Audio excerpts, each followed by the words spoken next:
오늘 요한복음 9장 1절에서 7절 말씀을 중심으로 하나님 앞에서 여러분과 제가 하나님의 말씀을 영접하고자 하는 말씀은 사명자의 길, 사명자의 길이라는 제목으로 하나님의 말씀을 선포하고자 합니다.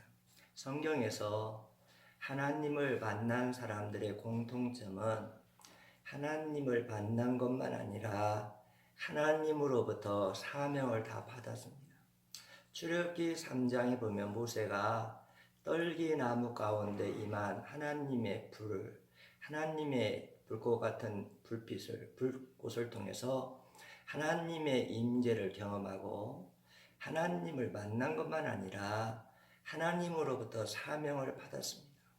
이스라엘 백성이 애굽에서 종살이하고 있는데 애굽에서 종살이한 이스라엘 백성들 인도하라는 사명을 받게 되었습니다. 이사야는 우시야가 죽던 해에 성전에 가서 나라 민족을 위해 기도를 하러 갔는데 성전에 갔더니 자신의 죄가 드러나기 시작했습니다. 하나님을 영광을 접하고 하나님을 만나고 나니까 자신이 그동안 자신의 의가 가득해서 정죄가들을 비난하고 정죄했던 것이 죄가 다 드러나서 하나님 앞에 나는 죄인이라고 고백을 하게 되고, 그리고 하나님께서는 이사야가 의가 가득함으로 비난과 정죄하는 그 입술을 성령의 불로 깨끗하게 정결해 주셨습니다. 그리고 난 다음에 이사야는 하나님 앞에 사명을 받았는데 내가 여기 있나이다, 나를 보내소서 하고 그 사명에 응답을 했습니다. 성경의 신학성경에 보면 마태복음 4장에 보면 예수님의 제자들이 갈릴리에서 예수님을 만나게 되었습니다. 예수님을 만난 것만 아니라 나를 따라오라, 너희는 사람을 낚는 어부가 되게 하리라. 즉 복음을 전해서 영혼을 구원하는 놀라운 하나님의 사람으로 사명을 받게 되고, 그 사명을 받은 제자들은 곧 순종하고 사명의 길을 가는 것을 볼 수가 있습니다. 성경 다메섹에서 일어난 사건 중에 무슨 사건이냐면 사도 바울이 예수님을 믿는 사람들을 씨가 말리도록 죽이려고 했어요. 예수 믿는 사람은 다 죽이겠다. 그러면서 예수 믿는 사람을 다 죽이려고 다메섹까지 가서 예수 믿는 사람들을 잡아다가 옥에 가두어 죽이려고 했습니다. 그런데 사도 바울이 다메섹에서 부활하신 예수님을 만나게 됐습니다. 그 부활하신 예수님의 영광의 빛은 너무나 강해서 죄인된 이 사도 바울을 거꾸러지게 만들었습니다. 그럴 때 이 예수님을 만난 사도 바울은 사명을 받게 됐는데, 이 사람은 이방인과 임금들과 이스라엘 사람들에게 내 이름을 전하기 위한 택한 것이라는 사명을 받게 되었습니다. 많은 우리 그리스도인들 중에는 구약적인 사고, 구약적인 제사장 사고를 가지고 있는 분들이 많이 있습니다. 그래서 이 사명에 대해서 오해를 하는 분들이 있습니다. 어떻게 오해하냐면 사명은 목사님들이 받는 거고 전도사님이 받는 거고 선교사님들이 사명을 받는 거지, 우리는 사명을 받지 않는다고 생각을 하고 있는 것입니다. 그것은 구약적인 사고입니다. 여러분, 예수님이 십자가에 돌아가실 때에 어떤 일이 났습니까? 성전 휘장이 위에서부터 아래로 찢었어요. 사람이 찢었다면 아래에서부터 찢는 것이 맞는 건데 사람이 찢지 않았다는 거예요. 위에서부터 찢었단 말은 하나님이 성전 휘장을 예수님이 운명하다 찢어버렸다는 거예요. 이 말은 무슨 말이냐면 구약의 제사장들이나 대장들이나 성소에 갔는데 예수님 십자가에 돌아가심으로 모든 사람들은 예수님의 이름으로 하나님 앞에 나갈 수가 있어요. 예수님의 이름으로 성경을 가질 수가 있고 예수의 이름으로 복음을 전할 수가 있고 예수의 이름으로 기도할 수가 있고, 신학의 우리 모든 그리스도들은 다 제사장되는 하나님의 은혜와 복을 받게 된 것입니다. 그러므로 우리 신학시대는 목사님이나 전도사님이나 선교사님들만 사명 받은 것이 아니라 예수님을 영접한 여러분과 저는, 예수님을 맞는 여러분과 저는 다 제사장으로 사명 받으신 줄 믿으시기를 주의 이름으로 간절히 원합니다. 제가 어느 기도원에 갔었는데 그 기도원에 사명이 남아있는 자는 죽지 않는다는 현수 마크를 보았습니다. 사람 귀하소도 우리는 무엇을 위해 인생을 지금 살고 있습니까? 하나님께서 나에게 주신 사명이 있기에, 사명을 위해서 사는 인생이라면 하나님 보시기에 아름다운 인생을 지금 살고 있는 것입니다. 오늘 본문 말씀을 영접함으로 하나님이 여러분과 제게 주신 사명이 무엇인가를 이 시간에 발견하시고 그 사명을 따라 사는 사명인의 길을 여러분과 제가 힘차게 걸어갈 수 있기를 주의 이름으로 간절히 축복합니다. 첫 번째로 사명인의 일은 나를 보내신 이의 일을 해야 된다는 것입니다. 우리 9장 4절 한번 읽어봅시다. 9장 4절입니다. 시작. 내가 아직 낮음에 나를 보내신 일 우리가 하여야 하리니 밤이 오리니 그때는 아무 일할 수 없느니라. 우리 예수님은 사명에 대해서 말씀하시는데 예수님은 무슨 일을 하신다고 그랬습니까? 나를 보내신 이의 일을 한다. 그렇다면 예수님을 이 땅에 보내신 분이 누굽니까? 성부 하나님 아버지십니다.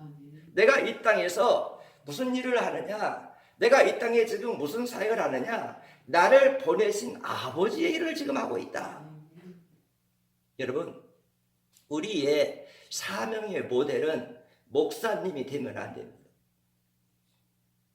우리의 사명의 모델은 장로님이 되면 안 돼요.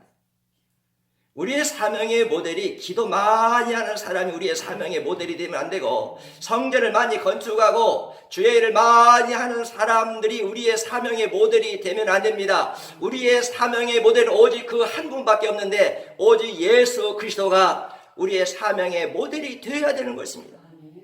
예수님이 나를 보내신 이의 일을 위하여 내가 이 땅에 왔고, 내가 나를 보내신 이의 일을 위하여 지금도 내가 사명을 감당한다 왔다면 여러분과 저도 여러분과 저를 보내신 이가 있다는 겁니다. 여러분과 저를 이 땅에 보내신 이는 누굽니까? 하나님이십니다. 하나님이 여러분과 저를 왜 이 땅에 보내셨습니까? 여러분과 저에게 사명이 있기에 하나님이 여러분과 저를 보내신 줄 믿고 그 사명 따라 살기를 간절히 합니다. 예수님의 그러면 사명은 무엇이었느냐? 우리 마태복음 11장 5절 한번 들어봅시다. 맹인이 보며 못 걷는 사람이 걸으며 나병은 자가 깨끗함을 받으며 못 듣는 자가 들으며 죽은 자가 살아나며 가난한 자에게 복음이 전파된다 하라. 누구든지 나로 말 예수님의 사명은 맹인이 보게 하는 사명이고, 앉은 뱅이가 일어나게 하는 사명이고, 기먹은 사람이 듣게 하는 사명이고, 그리고 한센 병자가 깨끗함을 받고 가난한 자들에게 복음을 전하는 것이 사명이다. 그랬어요. 예수님이 갈릴리 사역에서 사복음에 보면 40회 정도 이적과 표적을 행했어요. 왜 예수님이 귀먹은 사람을 열어주고 귀신에 붙들린 사람들을 예수님께서 귀신을 쫓아내주고 풍랑이는 바다를 잔잔하게 하시고 우리 예수님이 앉은뱅이를 벌떡 일으켜 하시고 여러 가지 기적을 40여 번이나 했을까? 우리 예수님이 능력을 나타내려고 그랬을까? 아닙니다. 이 기적 40여 배의 기적에는 한 가지 뜻이 있는데 그 한 가지 뜻이 뭐냐면 예수님은 하나님이 약속하신 그리스도시고 하나님이 보내신 분이라는 것을 알게 하고 메시아 그리스도를 영접하여 구원받게 하기 위하여 예수님이 40회 정도 기적과 표적을 보여준 것입니다. 즉 한마디로 말하면 성경에 나오는 사복음에 나오는 모든 예수님의 기적에는 내가 하나님이다라는 거죠. 내가 하나님이다. 내가 하나님이 약속한 그리스도시다. 내가 하나님이 약속한 메시아다. 나로 말미암아 너희들이 구원받을 수 있다 라는 것을 알려주고 메시아 그리스도를 영접하게 하기 위하여 예수님이 이적을 행하셨던 것입니다. 예수님이 사명의 길을 걸어갈 때 어떤 일들이 일어났을까? 많은 고난과 아픔이 있었고 가는 곳마다 대적자들이 예수님을 대적했습니다. 누가복음 13장 우리 한번 31절 봅시다. 31절 봅시다. 읽어봅시다.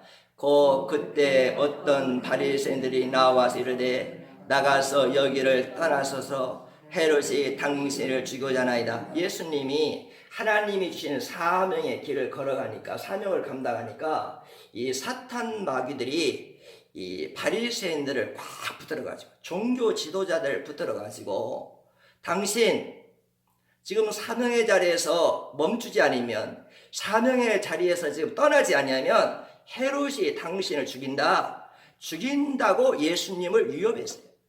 그럴 때 우리 예수님이 뭐라고 말씀하시냐면 우리 32절 한번 읽읍시다. 시작. 이르시되 너희는 가서 저희에게 이르되 오늘과 내일은 내가 귀신을 쫓아내며 병을 고치다가 제3일에는 완전하지라. 가서 저 여우에게 말하라. 여우에게 말하라. 헤롯을 두려워하지 않고 오늘과 내일은 내가 갈 길을 하겠다. 그리고 나는 십자가에 죽고 사흘 만에 부활하겠다. 나는 오직 사명일을 온전히 하나님 앞에 간다 라고 우리 예수님은 선포했습니다. 그러면서 우리 예수님 무슨 말씀을 하셨냐면 33절 말씀을 봅시다. 33절 봅시다. 시작. 그러나 오늘과 내일과 모레는 내가 갈 길을 가려니 선지자는 예루살렘 밖에서는 죽는 법이 나는 사명의 자리에 떠나지 않는다. 사명을 멈추지 않는다. 나는 죽어도 예루살렘에서 죽는다. 나는 사명 안에 죽고 사명 안에서 나는 하나님 앞에 내 몸을 드릴 것이다. 예수님은 사명의 자리 예루살렘을 떠나지 아니했습니다. 예수님은 하나님의 보내신 메시아 그리스도로서 우리를 위하여 이 땅에 오신 성육신하신 하나님이십니다. 그 예수님은 우리가 받을 저주와 심판과 형벌을 다 짊어지시고 십자가에서 우리 대신 대속의 죽음을 죽으셨어요. 우리 죄가 너무나 많아서 뭘 발걸까지 너무나 많아서 우리 죄를 해결할 수 없는데 예수님은 우리 죄를 위하여 십자가의 보혈의 피를 다 흘려주셔서 자신의 보혈의 피를 다 흘려주셔서 피 한 방울 남김없이 다 흘려주셔서 우리의 억만 가지 많은 이 죄를 예수님의 보혈의 피로 다 갚아주셨어요. 우리는 죄가 없어지게 됐습니다. 누구의 피로? 예수님의 보혈의 피로 우리는 죄 사함을 받고 성량을 받게 되었습니다. 그리고 우리 예수님은 십자가에 죽으시고 사흘 만에 부활하셔서 하나님이 주신 사명을 다 이루었습니다. 우리 예수님이 운명하시기 전에 하나님을 향하여 다 이루었다. 다 이루었다. 이 외침이 얼마나 아름다운 외침입니까? 여러분 이 세상 떠날 때 우리가 한 가지 소망이 있고 소원이 있다면 우리가 이 세상을 떠날 때 눈을 감을 때 하나님이 나에게 맡겨주는 사명 다 이루었습니다 하고 여러분과 제가 눈을 감고 운명하고 주님 앞에 갈 수 있도록 여러분의 마지막 죽음을 위해서도 준비하시고 기도할 수 있기를 주의 이름으로 간절히 원합니다. 세계적인 복음 전도자인 여성인 조니 에릭슨은 신체 장애자였습니다. 그런데 그가 왜 신체 장애자가 됐냐면 청소년 때 다이빙을 하다가 실수를 해가지고 이 전신 장애자가 되어버렸습니다. 청소년 때 전신 장애자가 되니까 얼마나 슬프고 마음 아픈지 자신의 몸을 바라보면 눈물이 하염없이 나오고 세상이 원망스럽고 모든 것이 원망스럽고 불평이 나오고 자기 자신을 저주하고 자학하고 불행한 인생을 살았습니다. 그러나 어느 날 그는 하나님 앞에 다음과 같은 기도를 했습니다. 하나님, 저는 손가락 하나도 움직일 수 없는 사람입니다. 그러나 하나님, 이 몸으로 하나님을 위하여 할 수 있는 일이 있다면 이 손가락 하나도 움직일 수 없는 이 몸으로 하나님이 내게 주신 사명을 감당할 수 있다면 나는 하나님께 앞으로는 원망하지 않겠습니다. 그리고 자신이 하나님 앞에서 무엇을 할 수 있는가를 생각해 봤더니 자신의 지체 중에 움직일 수 있는 것은 하나도 없는 거예요. 그래서 그는 기도하다가 생각하다가 하나님께 묻고 물어보니까 딱 한 가지 지체만 움직일 수 있어요. 입만 움직일 수 있어요. 아, 내가 입으로 하나님을 위하여 영광을 돌려야 되겠구나. 내가 이 입으로 하나님 앞에 사명을 감당해야겠구나 하고 사람들에게 붓을 달라고 했어요. 붓을 달라고 해가지고 붓을 입에 불고 열심히 그림 연습하고 그림을 그리고 열심히 그리고 난 그림 밑에는 주님을 찬양하라고 주님께 영광을 돌렸습니다.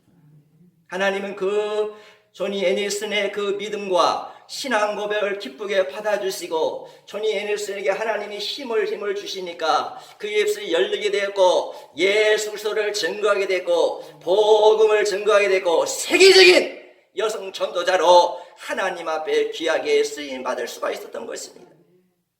그녀가 한마디 하나님을 향하여 눈물 흘린 신앙 고백의 기도를 할 때 하나님은 그 신앙 고백의 눈물의 기도를 받아주시고 그의 인생을 바꾸어 주셨다는 것입니다. 우리는 하나님 앞에서 사명을 받은 사람들입니다. 사명을 받은 사람들을 우리가 보면 그들이 행복한 것은 건강해서 행복한 것이 아니었어요. 사명을 받은 사람들이 기뻐하고 찬양하며 행복한 이유는 그들이 세상 조건과 세상 것을 많은 것을 가지고 있어서 그들이 찬양하고 영적인 기쁨과 육적인 기쁨이 충만한 것이 아니었어요. 그들에게 고난이 없어서 그들이 기뻐한 것이 아니었습니다. 그들에게 발견한 공통점은 하나님 앞에 자신들이 사명을 받았다는 걸 알았어요.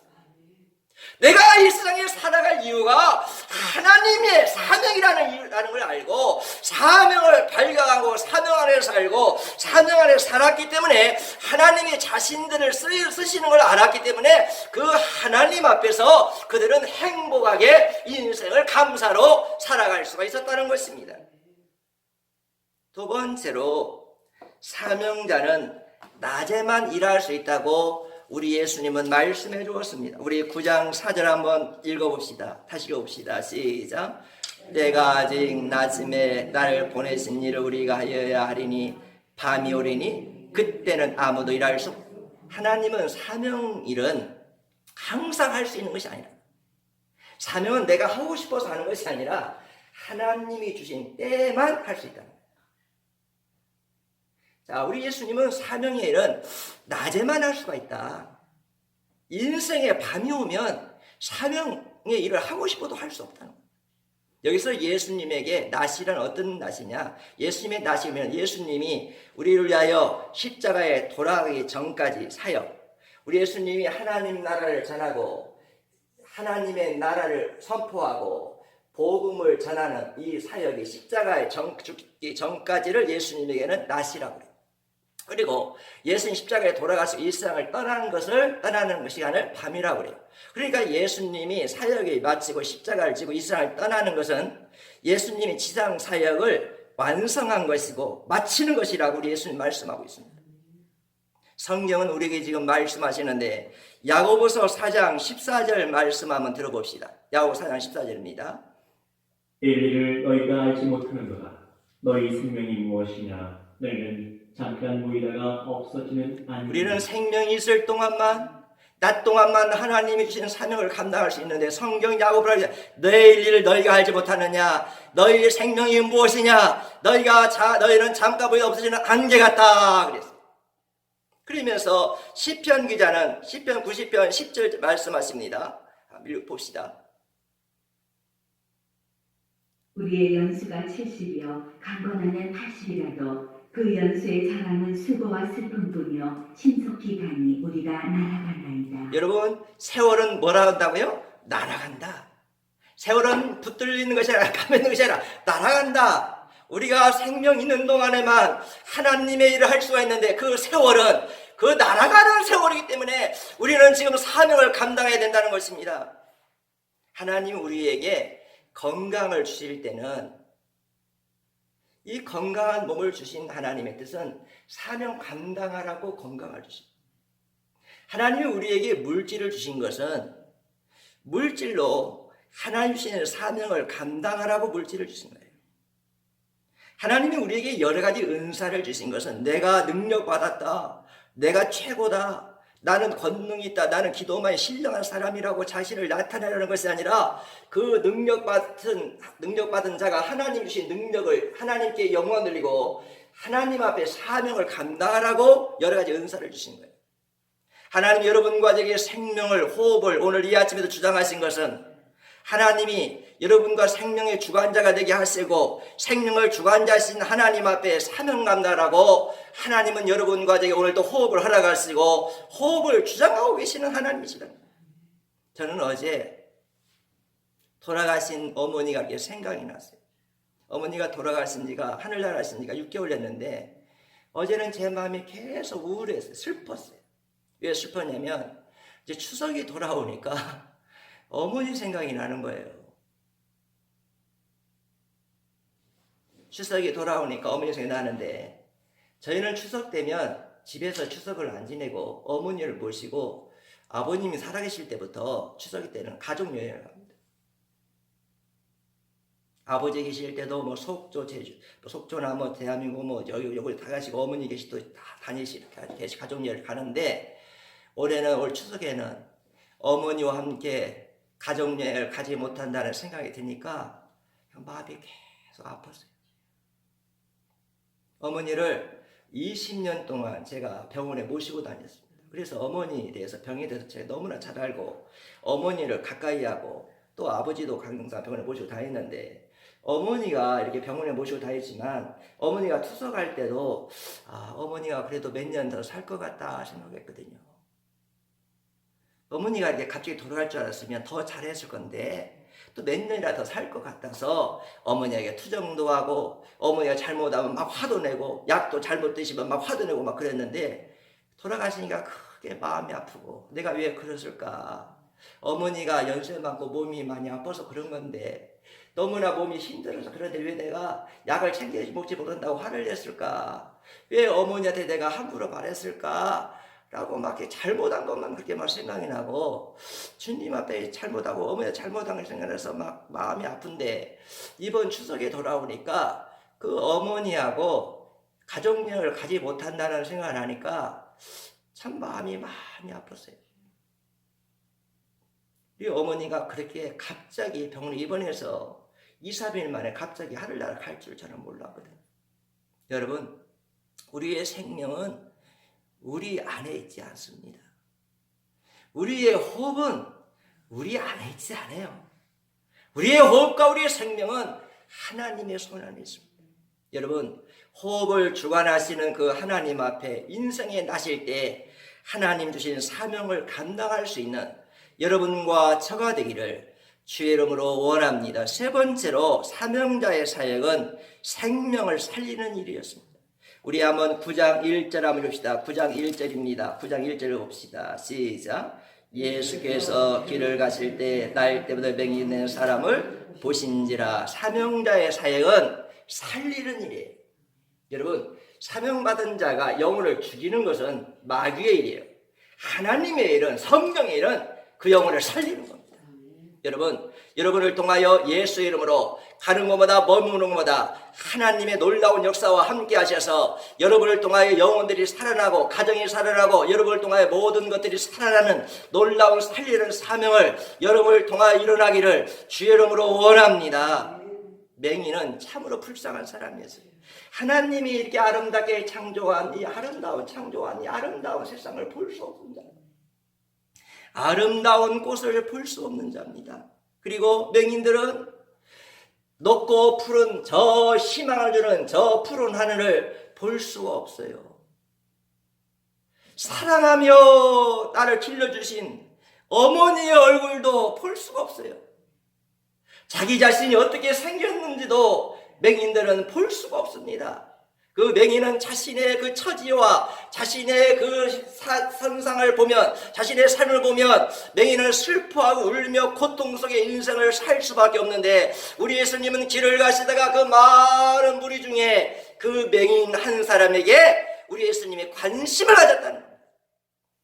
제자들은 이 맹인을 만나니까 뭐라고 말하냐? 9장 2절 한번 읽읍시다. 9장 2절 읽읍시다. 제자들이 물어 이르되 납비여 이 사람이 맹인으로 난 것이 누구의 죄로 인함이니까? 자기니까 그 부모이니까? 제자들은 맹인을 보고 뭐라고 하냐면, 예수님, 이 사람이 맹인된 것이 이 사람의 죄 때문입니까? 이 사람의 부모 때문입니까? 이 제자들의 사고는 지금 어떤 사고냐면 율법적인 사고예요. 그래서 율법의 잣대 가지고, 자기들이 가지고 있는 율법의 잣대는 맞지 않는 잣대인데, 아니 맞지 않는 잣대 가지고 맹인을 가져다 대면서, 하나님, 이 맹인이 죄가 많은 것 같은데요, 내 잣대를 재보니까 이 사람 죄가 많은 것 같아요. 내 율법적인 잣대로 예수님, 이 사람을 재보니까 이 사람 부모들이 죄가 많아서 이 사람이 맹인 있는 것 같습니다. 율법적인 사고를 가지고, 율법적인 잘못된 잣대를 가지고 아파하고 불쌍하고 눈물로 풀어간 그 인생을 재면서 정죄하는 거예요. 율법에는 부모의 죄가 자식에게 전가돼 가지고 3, 4대까지 이른다는 말씀이 있는데, 그 말씀을 가지고 잘못 적용해 가지고 이 맹인을 영적으로 죽이는 거예요.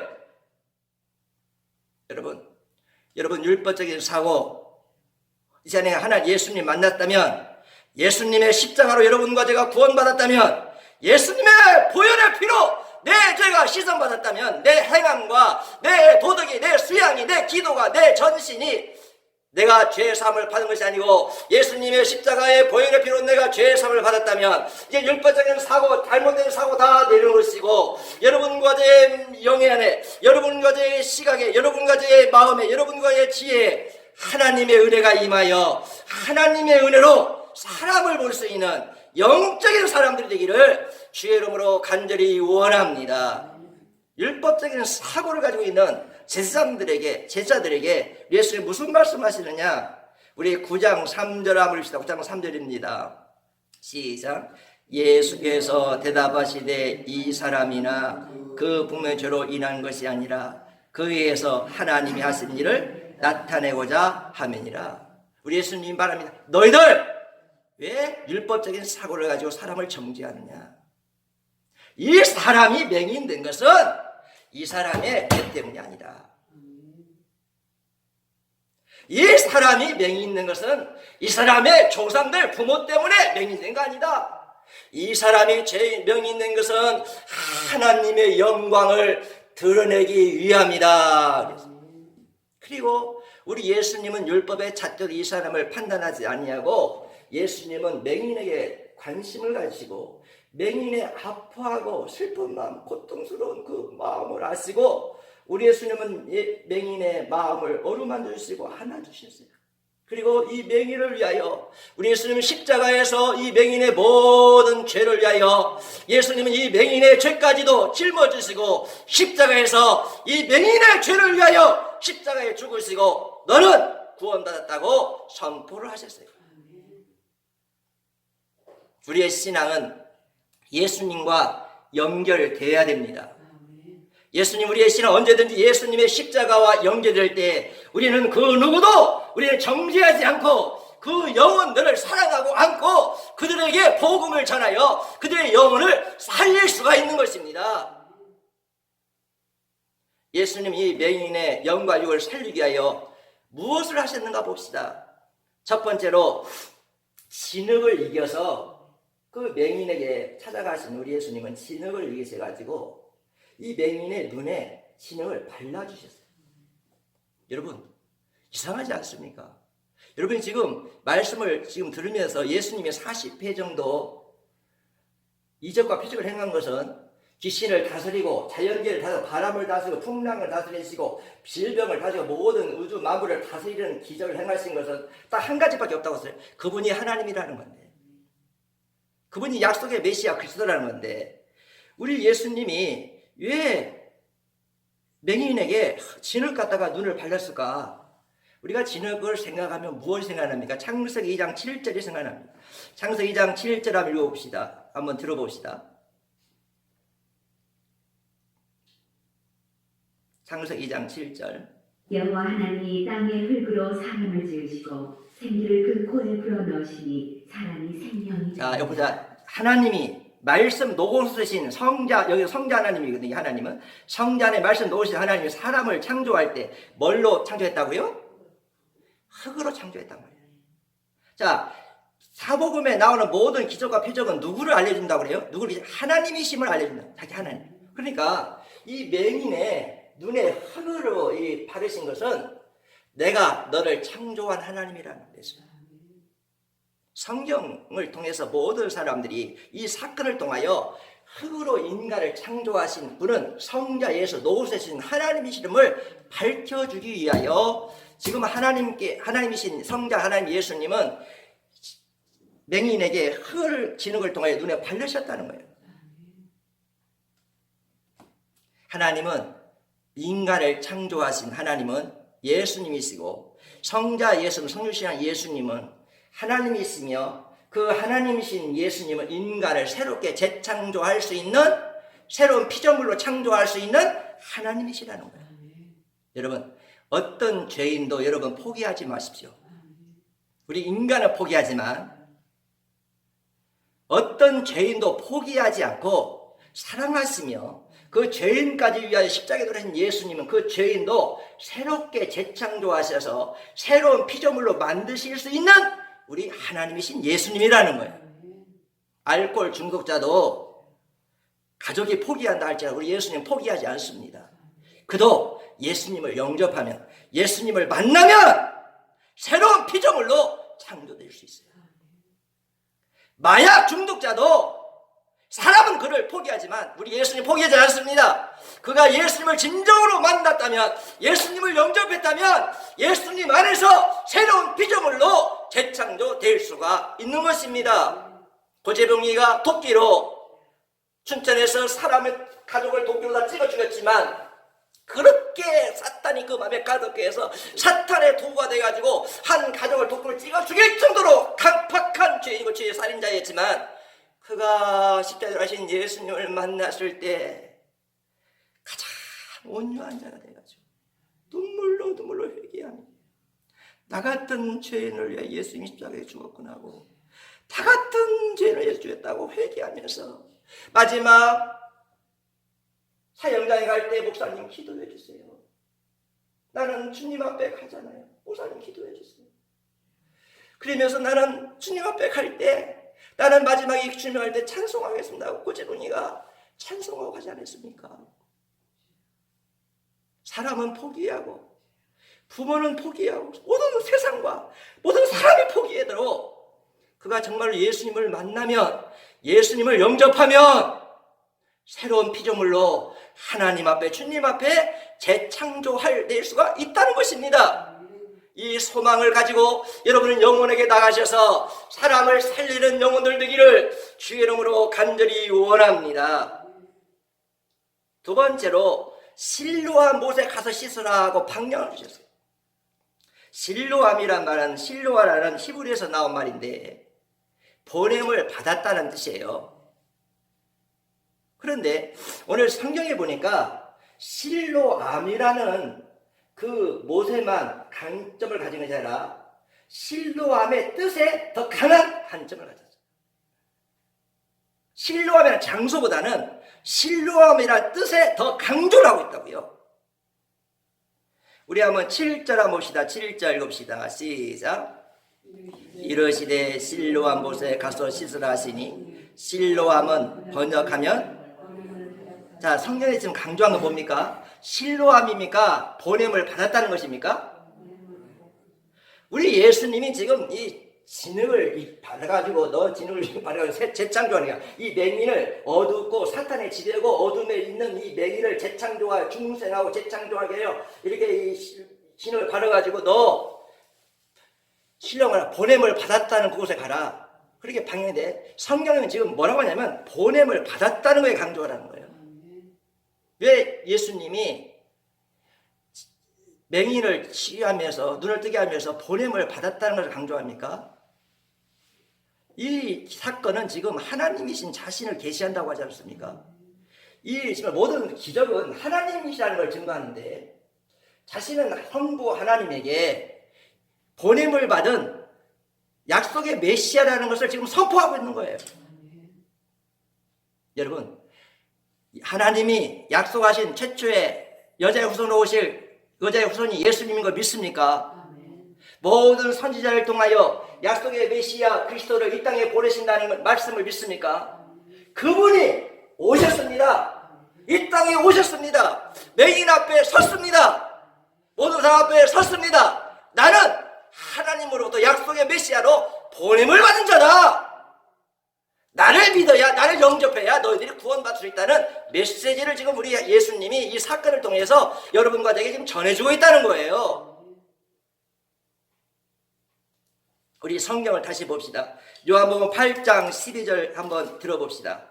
요한복음 8장 12절 한번 같이 읽어봅시다. 시작. 또 말씀하여 이르시되 나는 세상의 빛이니 나를 따르는 자는 어둠에 다니지 아니하고 생명의 자, 맹인이 지금 누구에게 예수님 만나기 전에 누구의 지배를 받습니까? 어둠의 지배를 받았다는 거예요.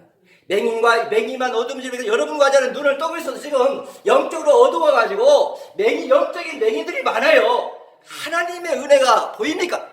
목사님 안 보이는데요? 하나님 사랑 보여요? 아니, 내 자식 문제만 보이는데.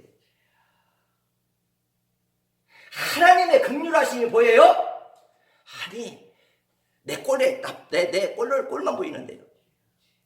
영적인 맹인이니까. 교회를 30년, 50년 다녀도 하나님의 은혜가 안 보여. 하나님의 축복이 안 보여. 지금 하나님 앞에서 우리의 삶은 하나님의 은혜에 둘러싸고 하나님의 사랑과 하나님의 긍휼에 둘러싸여서 동서남북을 바라보도 하나님의 은혜와 사랑이 보여서 그 하나님을 찬양하고 감사하고 영광 돌려야 살아야 되는데 영적인 맹인들은 그것이 안 보이고 세상 환난과 고난과 아픔과 여러 가지 문제만 보여서 한탄하고 죽음에서 살고 있어요. 어둠 속에 살고 있습니다. 이 어둠 속에 있는 살아있는 모든 영혼들, 영적인 맹인들에게 빛으로 우리 예수님 오셨다는 거예요. 어둠을 이길 수 있는 것은 빛밖에 없어요. 여러분, 빛이 들어오면 어둠은 다 물러갑니다. 여러분, 정말로 여러분이 예수를 믿고 그냥 머리로만 믿지 말고 그분을 정말 나의 구세주로 영접하고 생명으로 영접하셔서 내 안에는 어둠이, 악의 영이, 흑암이 그 빛이 되신 예수님이 내 마음에 계심으로 물러가기를 주의 이름으로 간절히 원합니다. 성경은 뭐라고 말하냐? 8장 18절 한번 봅시다. 같이 읽읍시다. 시작. 내가 나를 위하여 증언한 자가 되고 나를 보내신 아버지도 나를 위하여, 나를 보내신 이가 누구라는 거예요? 세상에 아버지라는 자잖아요. 나를 이 땅에 보내신 이는 아버지다. 나를 약속의 메시아로 삼고 나를 보내신 이는 아버지다. 나를 보내시는 아버지다 라고 우리 예수님이 강조하고 있는 거예요. 오늘 여러분, 오늘 예배만 드리고 가지 말고 우리 사랑하는 성도 여러분, 저의 간절한 소원의 기도가 딱 한 가지 있어요. 우리 장안중앙교회가 이 교회를 막 더 크게 건축하는 거 저는 원치 않습니다.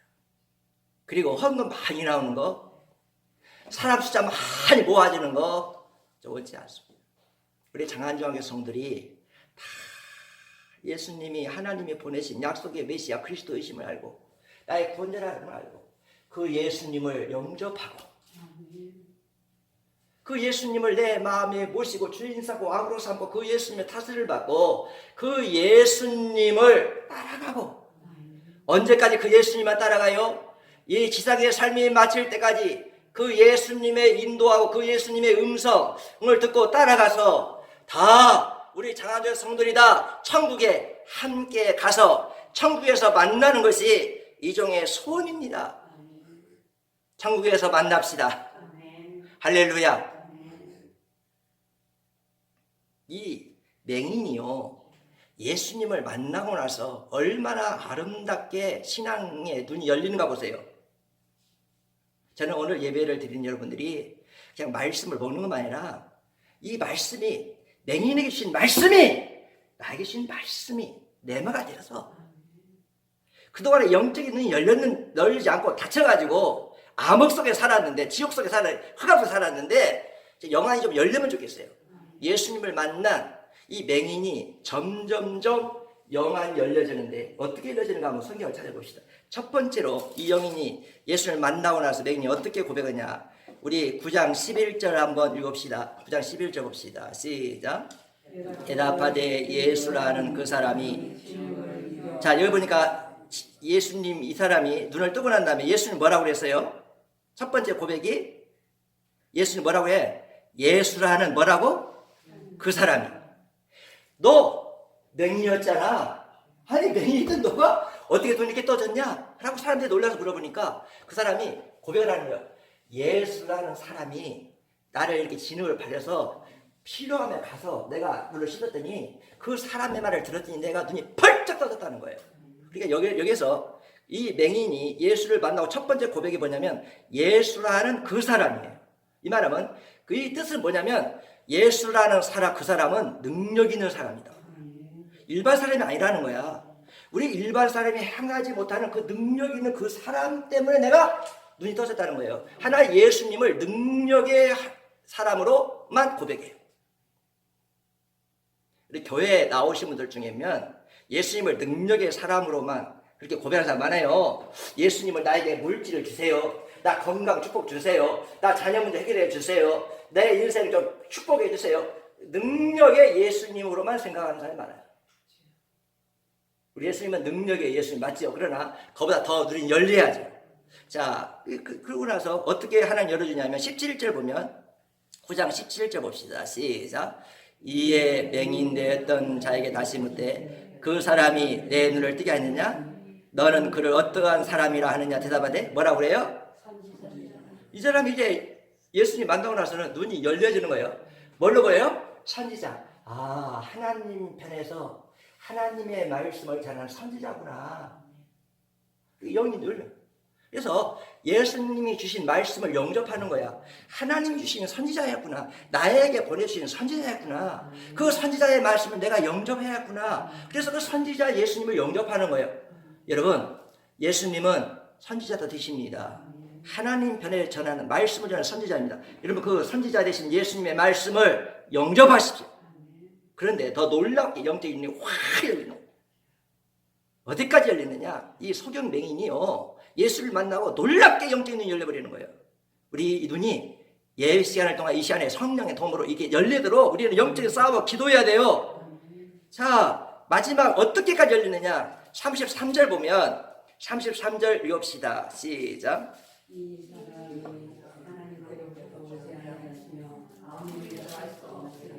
자, 이 사람이 누구에게 왔다고요? 하나님 나라에서 왔다는 거예요. 이 사람은 세상 사람이 아니다. 이 사람은 하늘나라에서 오신 분이다. 이 요한복음의 신학적으로 인자라는 것이 요한복음의 메시지인데, 말씀 로고스 인자는 하나님의 아들이라는 것이 요한복음의 초점이에요. 여기서 하나님으로 왔다는 말은, 사람이란 말은 뭐냐면 그분은 하나님이시라는 거예요. 그분은 하나님의 아들이라는 거예요. 소경된 나를 진흙을 이겨서 재창조하신 그 하나님은 창조자일 뿐 아니라 나를 실로한 모습으로 보내시고 말씀 주신 그분은 선지자하는 것만 아니라 내 눈을 밝게 주시고 내 눈을 열어주신 그분은 하나님이시다 라는 고백이에요. 하나님이신 예수님을 그는 영적인 눈을 보고 알아봤고 하나님이신 예수님을 영접하여 그는 구원을 받을 수 있었던 줄 믿습니다. 오늘 모두 여러분과 저에게 영안이 하나님의 은총으로 여러분과 제 영안이 흑암의 영안이 열려지기를 주의 이름으로 간절히 원합니다. 이 예수님을 내가 모실 때, 피로신 예수를 보낼 때 하나님이신 예수님을 내 안에 흑암의 권세가 물러갑니다. 내가 1000번, 10,000번 결심하도 이 흑암의 세력과 악의 세력은 나를 놓아주지 않아요. 마귀를 한 번 붙들면 놓아주지 않습니다.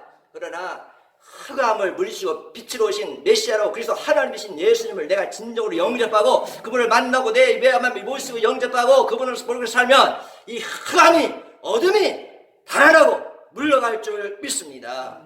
오늘 여러분과 저는 하나님의 영광을 위하여 우리는 살해할 사람이지 않습니까?